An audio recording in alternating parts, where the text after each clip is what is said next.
இன்றைக்கு நாம் அப்போஸ்தலர் 2ஆம் அதிகாரத்தை தியானிப்போம். ஆண்டவருக்கே மகிமையும் கனமும் ஸ்தோத்திரமும் உண்டாவதாக. பெந்தெகோஸ்தே என்னும் நாள் வந்தபோது 12 அப்போஸ்தலரும் ஓரிடத்தில் கூடினார்கள். பெந்தெகோஸ்தே என்பது கிரேக்க வார்த்தை. இதற்கு 50 என்று அர்த்தமாம். பழைய ஏற்பாடு நாட்களில் பெந்தெகோஸ்தே என்னும் 50வது நாளை இஸ்ரவேலர்கள் அறுப்பின் பண்டிகையாகவும் முதற்கனிகளின் பண்டிகையாகவும் ஆசரித்தனர்.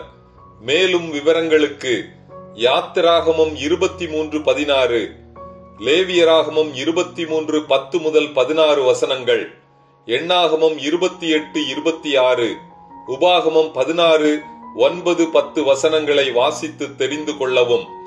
பெந்தெகோஸ்தே நாளன்று 12 அப்போஸ்தலரும் பரிசுத்த ஆவியினால் நிரப்பப்பட்டு அதை கொண்டாடுவதற்காக 16க்கும் மேலான தேசங்களில் இருந்து வந்த யூதர்களுடைய வெவ்வேறு ஜென்ம பாஷைகளில் பேசினார்கள். அதாவது இந்த தேசங்களின் மொழிகளை அப்போஸ்தலர்கள் இதற்கு முன்பு பேசியது கிடையாது.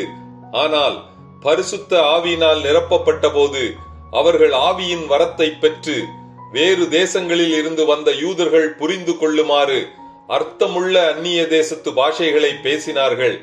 எனவே பரிசுத்த ஆவியினால் நிரப்பப்படுவதையே இயேசு கிறிஸ்து 1ஆம் அதிகாரத்தில் பரிசுத்த ஆவியினால் ஞானஸ்நானம் பெறுவீர்கள் என்று குறிப்பிடுகிறார். இவ்வாறு பரிசுத்த ஆவியினால் நிரப்பப்படுவதை யோவேல் 2:28 படி கடைசி நாட்களில் மாம்சமான யாவர் மேலும் ஆவியானவர் ஊற்றப்படுவார் என்பதான தீர்க்க தரிசனம் நிறைவேறியதாகவும் புரிந்து கொள்ள வேண்டும். அப்பொழுது பேதுரு எழுந்து நின்று, இஸ்ரவேலர் சிலுவையில் அறைந்த இயேசு கிறிஸ்து உயிரோடு எழுந்தார் என்பதற்கு நாங்கள் சாட்சிகள் என்று அவர்களுடன் பகிர்ந்து கொண்டார். இதை கேட்ட ஜனங்கள் இருதயத்தில் குத்தப்பட்டனர், செய்வது அறியாது காணப்பட்டனர். அவர்களை பார்த்து மனம் திரும்பி இயேசு கிறிஸ்துவின் நாமத்தினால் ஞானஸ்நானம் பெற்று ஆவியின் வரத்தை பெற்றுக் கொள்ளுங்கள் என்று அழைத்தார்.